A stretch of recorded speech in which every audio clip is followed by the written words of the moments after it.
नमस्कार दोस्तों, आप सभी का स्वागत है हमारे YouTube चैनल वैदिक विजडम अनलीस्ड पर।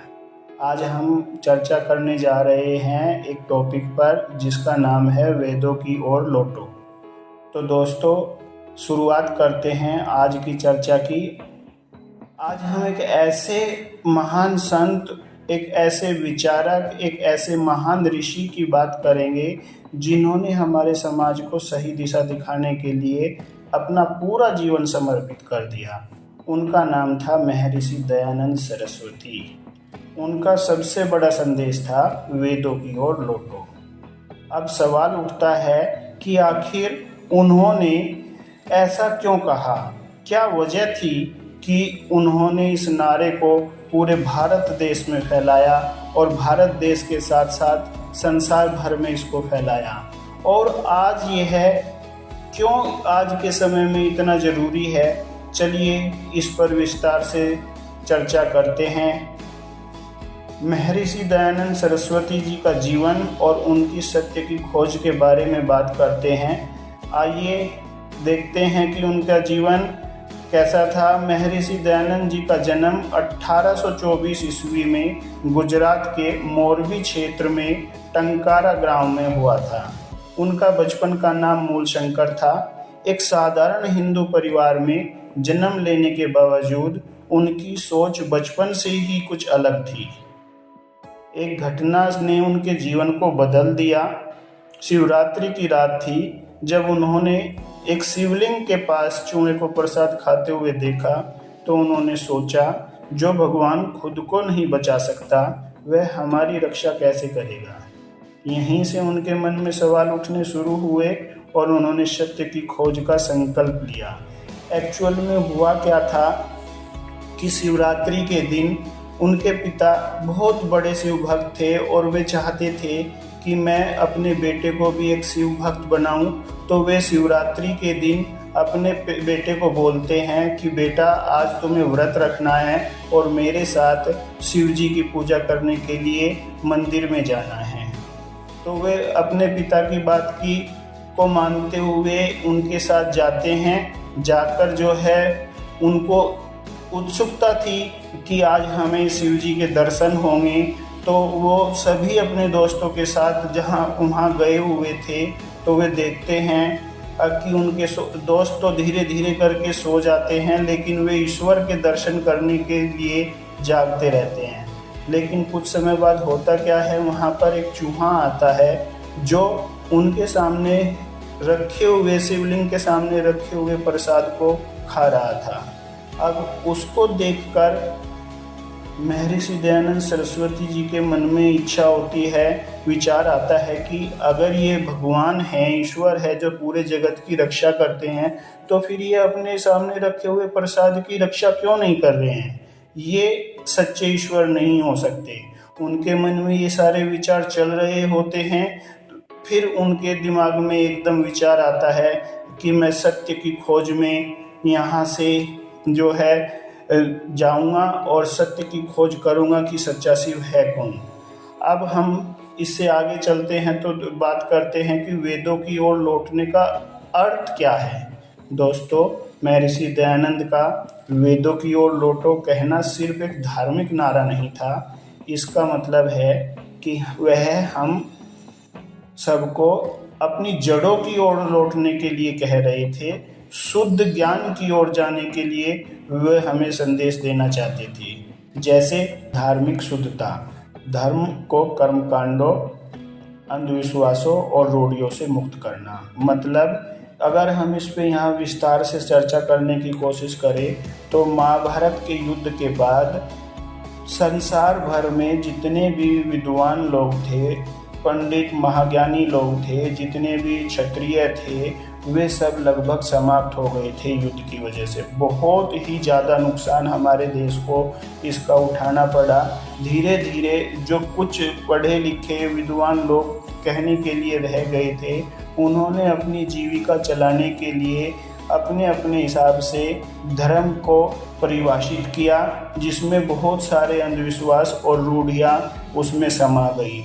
अब हमें यहाँ महर्षि दयानंद जी क्या कहना चाह रहे हैं कि हमें धर्म को धर्म के हिसाब से शुद्धता को लेकर चलना है। दूसरे नंबर पर अगर हम बात करें तो वे चाहते थे सामाजिक सुधार। सामाजिक सुधार में वे जाति को, लिंग को, वर्ग के भेदभाव को ख़त्म करना चाहते थे।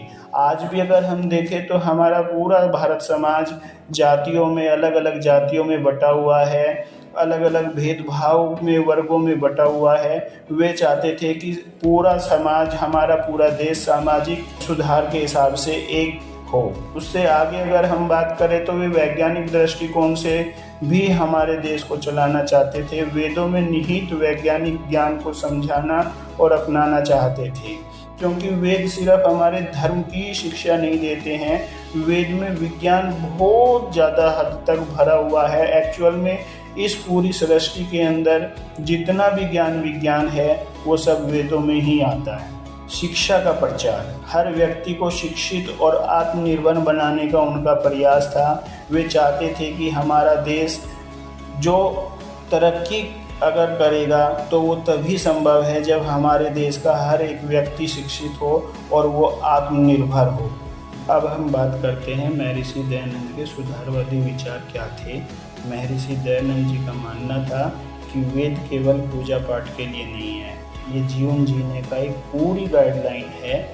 उन्होंने कहा सत्य बोलना और सत्य के मार्ग पर चलना, सत्य ही ईश्वर है। झूठ, छल और पाखंड से हमें दूर रहना चाहिए। दूसरा, अंधविश्वास और कुरीतियों का विरोध। महर्षि ने मूर्ति पूजा का, तंत्र मंत्र का और पाखंड का जोरदार विरोध किया। उन्होंने बताया कि ईश्वर निराकार है और उसे किसी मूर्ति या वस्तु में बांधना सही नहीं है। तीसरे नंबर पर उनका कहना था सामाजिक समानता। उन्होंने कहा कि सभी इंसान समान है, कोई ऊंचा या नीचा नहीं है। जातिवाद और छुआछूत का उन्होंने खुलकर विरोध किया। चौथे नंबर पर अगर बात करें तो वे महिलाओं को बहुत ज़्यादा शिक्षित करना चाहते थे। उस समय महिलाओं का शिक्षा से दूर रखा जाता था। महर्षि ने महिलाओं की शिक्षा पर जोर दिया और कहा कि समाज तभी प्रगति करेगा जब महिलाएं शिक्षित होंगी। यज्ञ और प्रकृति का सम्मान करना। यज्ञ के माध्यम से पर्यावरण को शुद्ध रखने और प्रकृति के साथ संतुलन बनाने की बात भी वे कहते रहते थे। इससे आगे अगर हम बात करें कि वेदों और का वैज्ञानिक दृष्टिकोण क्या है, तो दोस्तों क्या आप जानते हैं कि वेदों में केवल आध्यात्मिक ज्ञान ही नहीं बल्कि विज्ञान का भंडार भी है, जैसे खगोल शास्त्र, चिकित्सा विज्ञान, गणित, पर्यावरण। खगोल शास्त्र वेदों में ग्रहों और सितारों की स्थिति के बारे में गहन जानकारी दी हुई है।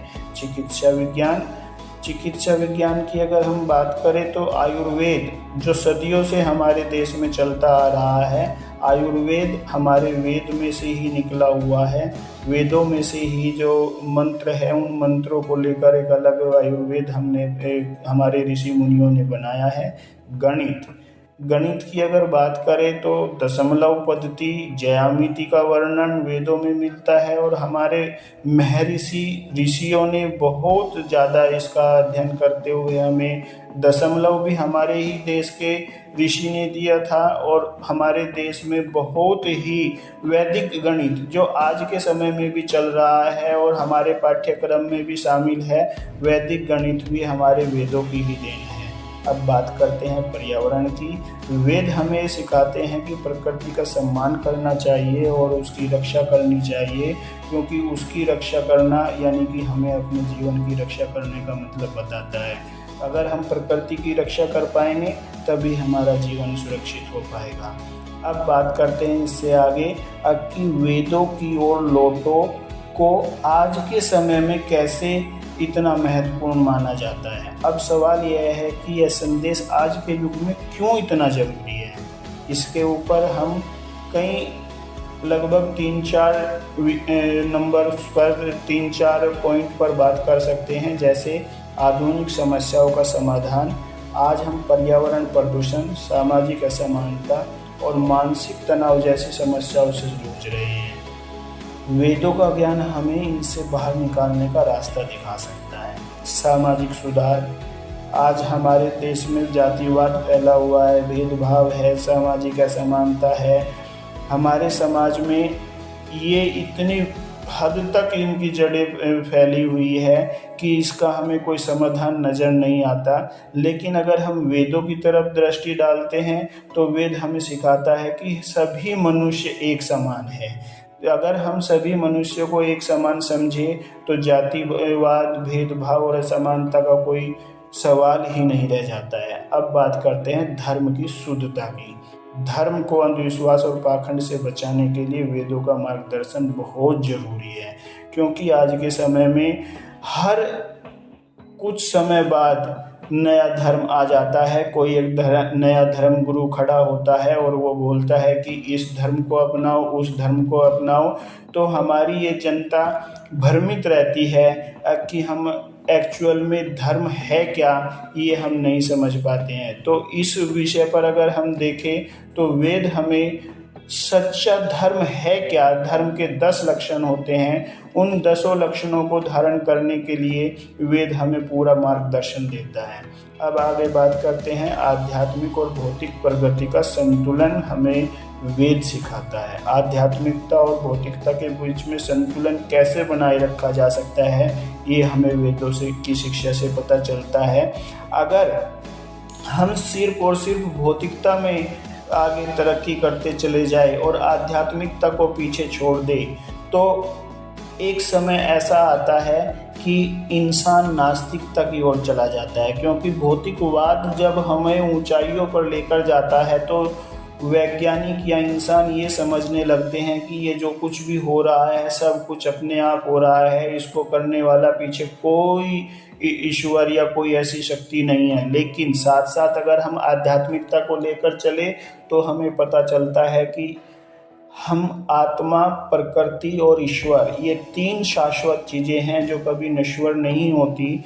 और प्रकृति को लेकर ईश्वर आत्मा के लिए सृष्टि की रचना करता है। तो प्रकृति जो ईश्वर के द्वारा रची गई है, इस आत्मा के लिए यानी कि हम जीवों के लिए रची गई है, उसके पीछे ईश्वर ही है। और ये हमें आध्यात्मिकता से पता चलता है। अगर हम मोक्ष भी प्राप्त करना चाहते हैं, जो आत्मा का अंतिम लक्ष्य है, एक परम लक्ष्य है, तो वो भौतिकता प्लस आध्यात्मिकता दोनों को एक साथ लेकर चलने से ही संभव हो सकता है। अब आगे हम देखते हैं कि ये सब कुछ करने के लिए महर्षि दयानंद जी ने क्या क्या प्रमुख कार्य किए। पहले नंबर पर उन्होंने आर्य समाज की स्थापना की। सन 1875 ईस्वी में महर्षि दयानंद सरस्वती जी ने आर्य समाज की स्थापना की, जो मुंबई में की थी, जहां उन्होंने आर्य समाज की स्थापना की थी। और उनका उद्देश्य था कि वेदों के ज्ञान का प्रचार और समाज का सुधार किया जाए। उन्होंने सत्यार्थ प्रकाश नामक एक ग्रंथ लिखा, जिसमें उन्होंने वेदों की शिक्षा और समाज सुधार को अपनाने के लिए विचार अपने प्रस्तुत किए। वेदभास, उन्होंने जो है वेद का बहुत ही सरल भाषा में अनुवाद किया ताकि हर व्यक्ति इसको समझ सके।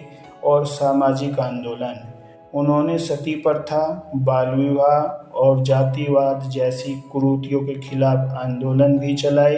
अब ये सब कुछ डिस्कशन करने के बाद बात आती है अब कि वेदों की ओर लौटने की शुरुआत कैसे की जाए। इसके लिए हमें सर्वप्रथम वेदों का अध्ययन करना होगा, वेदों के संदेश को समझे और उसे अपने जीवन में उतारना होगा। दूसरे नंबर पर हमें नियमित यज्ञ करने होंगे। यज्ञ केवल एक धार्मिक क्रिया नहीं है, बल्कि यह हमारे पर्यावरण को शुद्ध रखने का एक माध्यम है, समाज को एक साथ जोड़ने का माध्यम है, जो आज के समय में नितांत आवश्यक है। तीसरे नंबर पर सत्य और ईमानदारी का पालन करें, झूठ, छल और पाखंड से हमें दूर रहना चाहिए। चौथे नंबर पर अगर बात करें, समानता और सेवा का भाव रखना चाहिए। समाज के हर व्यक्ति को हमें एक जैसा समझना चाहिए। जैसा हम अपने प्रति व्यवहार चाहते हैं कि दूसरा व्यक्ति हमारे प्रति अच्छा व्यवहार करे, वैसा ही हमें दूसरे के प्रति भी व्यवहार करना चाहिए। और हमें एक दूसरे की ज़रूरतों को ध्यान में रखते हुए एक दूसरे का सहयोग करना चाहिए। शिक्षा का प्रचार हमें करना चाहिए। अपने आसपास के बच्चों और महिलाओं को शिक्षित करने में हमें योगदान देना चाहिए। अगर हम अपने देश की महिलाओं को शिक्षित करेंगे, उनको वेद का ज्ञान देंगे, तो उनको आयुर्वेद का ज्ञान देंगे, तो वे एक अच्छे समाज के निर्माण के लिए अच्छी संतान पैदा कर सकेंगी, और अच्छी संतान पैदा होगी फिर हम उनको अच्छे से वेदों का अध्ययन कराते हुए, संस्कारित करते हुए उनकी तरक्की की तरफ उनको लेकर चलेंगे, तो इस तरीके से हमारा समाज तरक्की के रास्ते पर चलेगा।